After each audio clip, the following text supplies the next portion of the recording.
Hello everyone, welcome back to another Python video. Um, in this video, we'll be learning how to create functions. Let's begin coding. So, I'll create a new file in Python. So I'll right click, new Python file, and I'm using PyCharm. And I'll name this functions.py. Now, this file will in this file we'll learn how to create functions. So let's begin coding. So let's start off with making a basic function. So to make a basic function, we can type in def, and that's for defining a function. So I'll type in def and then our name of the function. So I'll call this script. Now I'll just make a new, add a colon, this and the brackets, and in these brackets we can add any arguments that we would like to give. For example, one of the arguments could be name. Now we can press enter, and we can add whatever script we want in here. Now this argument we gave over here can be put over here and be used in the function itself. So if you want any input from the user, this is a good way to get it too. So let's do something with this. So we can add an if statement, name number 0. So this is the index 0 in name. You'll know from my previous videos. Is equal to, and a, we can say your name starts, I need a print statement for that. Print your name starts with the letter A, and let's put these in brackets, quotes, and do a little capitalization and add quotes around, single quotes around A. Otherwise it will conflict with these double quotes and cause an error. Or we can add backslashes to end a quote, which would act as a quote. So yeah, that's one example of a script. So I'll add script script and then the input over here.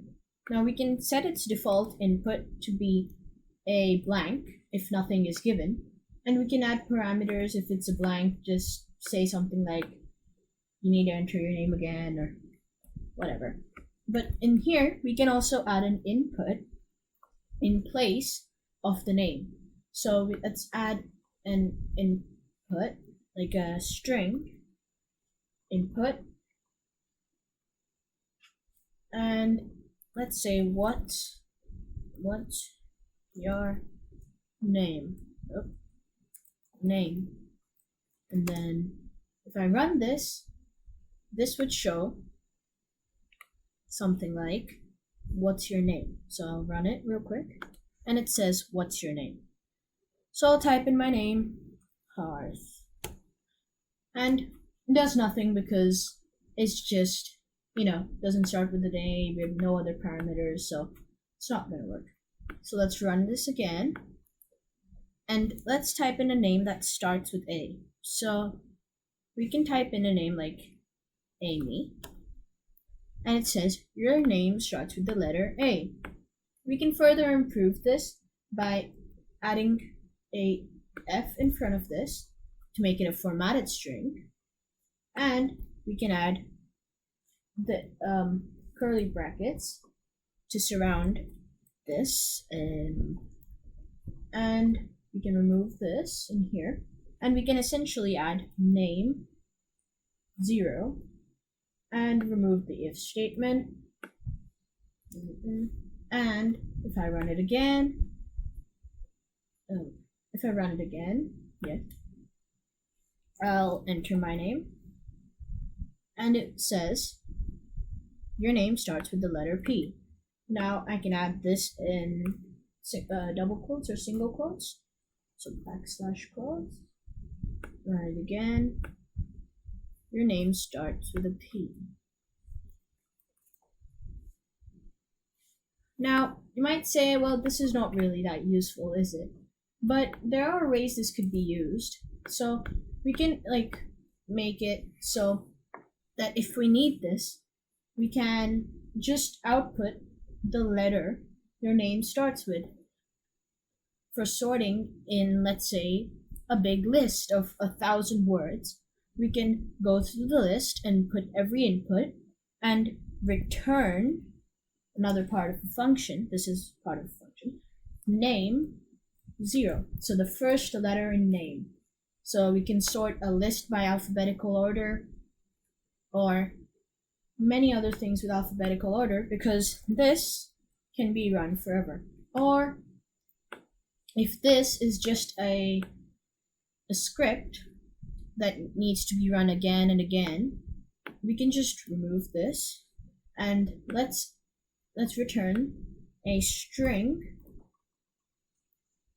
which we can put like that. And then every time I run this, it should just give a specific string. Like nothing, because return doesn't print. So we'll have to print the function in order to see it, but we can just run it again. You can see that it's printing name 0, which is just the literal words name 0 because this return statement has it. And we can use this for many things. Let's say this is actually a big snippet of code with 1,000 lines, and this should be repeated every like 20 minutes or 30 minutes. We can set a time.sleep for the amount of seconds, and it will just run it again and again. Or if this script has to appear multiple times inside of another script, and this can be used for many things. So this is quite useful because this is just essentially reaching out to this and asking it just display whatever you return over here. Now we can also import this script, and in my PyAuto GUI video, you can see that I've imported PyAuto GUI and I've imported time, and we can import script in our project. So I'll show you how to do that. So we can create a new file. I'm going to name this file import test.py, and I can write from functions import script. Now it's underlining this in red, but it's fine, it will work. It's some glitch, I don't know why. Script, and if I write script in brackets over here in functions.py, you can see that it should return name.0. So I'll actually need to print this out, so I'll type print, and then I'll run it. And you can see it says name 0. Now, another thing about this is that, let's say I want a print statement right here, and it says hello. And if I run this, it should say hello and name 0. Now that works, but that's not really what I want. I want just script, and I specifically asked for it. So I can actually just do something like this. So I'll have to type if underscore name is equal to single quotes or double quotes, doesn't matter, underscore main, and underscore to end it. So forgot about that, and I should add an underscore. Oh, that's a dash.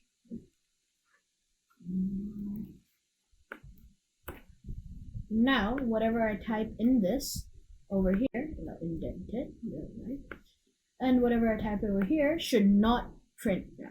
It says name 0. Now this line over here would prevent anything that executes from being from imports. Now this line here would prevent execution of any line below it if you're importing it, because by default Python executes the files on import. Cool, right? So, well, that's it for this video. I hope you enjoyed, and see you next time.